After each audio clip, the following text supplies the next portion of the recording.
Барыңызға қайырлы күн достар. Бүгін сіздермен қызыл барқыт тортының рецептімен бөлісемін. Бұл торттың рецепті сан түрлі. Сіздерге өзіме ұнайтын, ең дәмді болып шығатын нұсқамен бөлісемін. Видеоны соңына дейін қараңыздар. Мен сары майды саламыз. Үстіне қант қосамыз. Сылап араластырамыз. Араластырғаннан кейін бір-бірден жұмыртқамызды қосып, тағы да жақсылап миксерлейміз.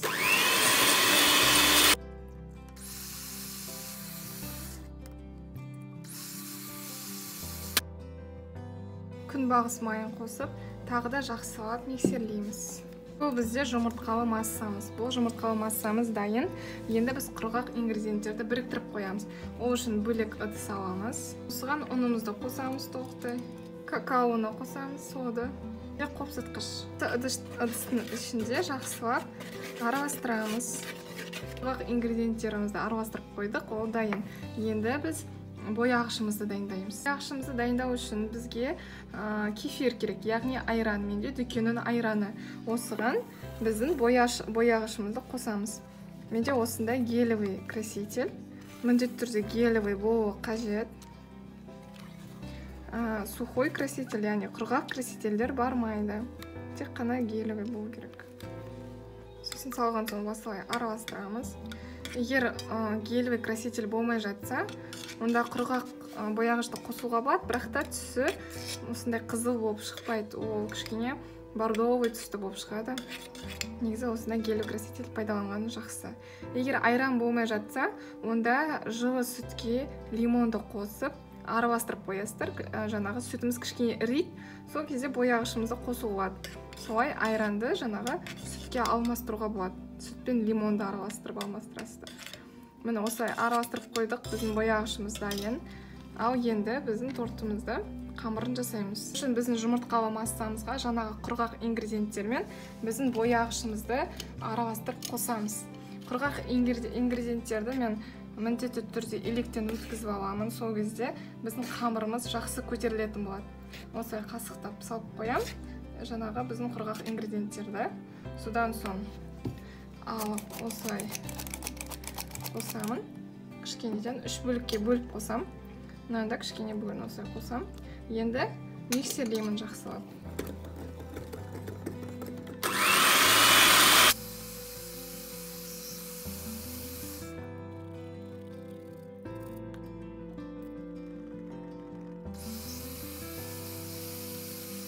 Біздің қамырымыз дайын болды. Міне осындай консистенцияда болып шығу керек. Енді осы қамырды 2-ге немесе 3 бөлікке бөліп пісіреміз. Мен 3 бөлікке бөліп пісіремін. Сонда менде 3 корж пайда болады. Сіздер өздеріңіздің қалауларыңызша пісіре беруге болады.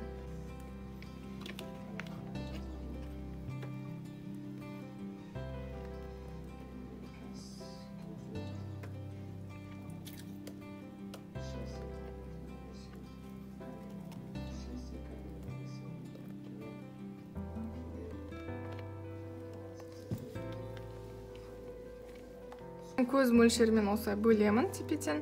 Енді кішкене бетін осылай тегістейміз де. Қызып тұрған пешке 180 градуста 30-35 минутта пісіреміз. 30 минуттан кейін жаңағы ағаш таяқшамен тексеріп қараймыз. Ортасы құрғақ болу керек. Жаңағы біз ағаш таяқшамыз құрғақ болып шығуы тиіс. Ал 30 минуттай жаңағы пештің есігін ашпаған дұрыс, өйткені қамырымыз басылып қалуы мүмкін. Корждарымыз осылай пісіп шығады. Осылай үстін басқан кезде жұмсақ болады. Иісі де керемет. Барлық корждарымызды осылай пісіріп аламыз да. 1 сағаттай осындай решеткада суытамыз. Ыстық күйінде коржды крем жағуға болмайды. Ал енді біздің кремімізді жасаймыз. Кремді біз клейгейден жасаймыз. Клейгей туралы жаңағы онымен қалай жұмыс жасау керектігі жөнінде менде каналымда видео бар. Ссылкасын төменге белгіледім. Соны қараңыздар. Мұнда клейгей. Енді осыны клейгейді шайқаймыз миксермен. Клейгей осылай кішкене қоюланған кезде біздің қант ұнтағымызды салып, тағы да жақсылап миксерлейміз. Сосын біздің сүзбелі ірімшікті саламыз. Мен осындай креметтіні пайдаланамын. Сүзбелі ірімшік, яғни творожный сыр. Осыны салып, тағы да жақсылап миксерлейтін боламыз.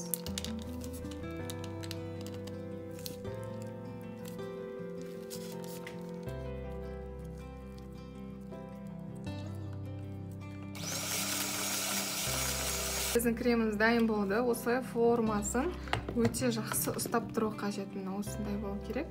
Ақпау керек. Біздің креміміз дайын. Енді біз тортымызды жинаймыз. Бізде барлық корждар дайын. Корждың бетіндегі күмпейгенін кесіп алып тастайсыздар да, осылай бөлек ыдысқа салып қойыңыздар. Оны әсемдеуге пайдалануға болады. Негізі әсемдеу өзіңіздің қалауыңызша. Мен сыртын жаңағы осы бисквиттің крошкаларынан әсемдейтін боламын. Біздің коржымызды салдық. Енді кальцияны пайдаланамын. Мен кальция бұл торттың түзу болып шығуына үлкен септігін тигізеді. Осылай салдық. Енді кремімізді жағып. Енді кондитер қапшығына салдым.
Тортымызды жинадық. Енді осылай 1 сағатқа тоңазытқышқа қойып қоямыз, осы кальцияның ішінде. Содан соң холодильниктен шығарып, біздің кальциямыздан босатамыз да тортымызды әрлейміз.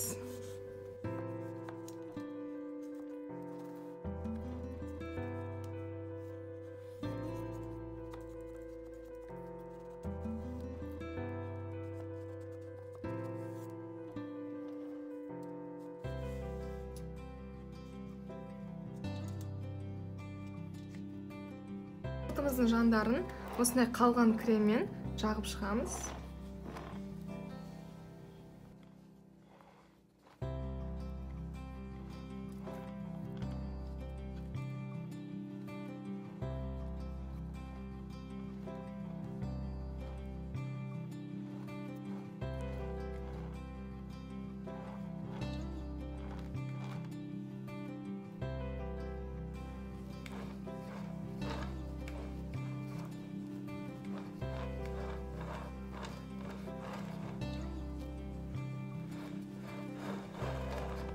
Жандарын әллеп шыққаннан кейін, енді біздің жаңағы қамырымыз үгітеміз. Мен оны блендерде үгіттім, немесе бұны қолмен де үгітуге болады. Егер қатты ылғалды болып тұрса, онда кішкене кептіріп алыңыздар, жаңағы қамырды құрғақ жерге қойып, өзі сонда кеуіп жақсы үгітіледі. Енді осы үгітілгендерді біз жанына жағып шығамыз.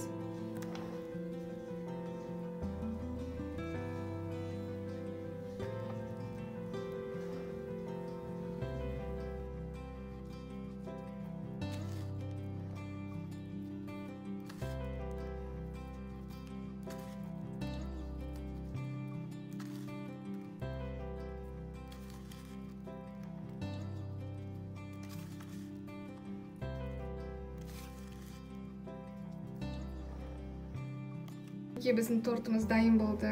Әсемдеу өзіңіздің қалауыңызша. Толықтай жаңағы қызыл жаңағы немен крошкамен әсемдеп тастауыңыз да болады. Бірақ маған өзіме осылай ұнайды. Осылай классикалық түрде істедім. Сіздермен болған Гүлжанат. Торт өте дәмді болып шығатынына кепілдік берем, 100%-дай. Міндетті түрде дайындап көріңіздер, үй-іштеріңізді қуантыңыздар. Және де мені қолдап, тіркеліп каналыма, видео ұнаса комментарий жазып, және де лайк басуды ұмытпаңыздар. Қош сау болыңыздар.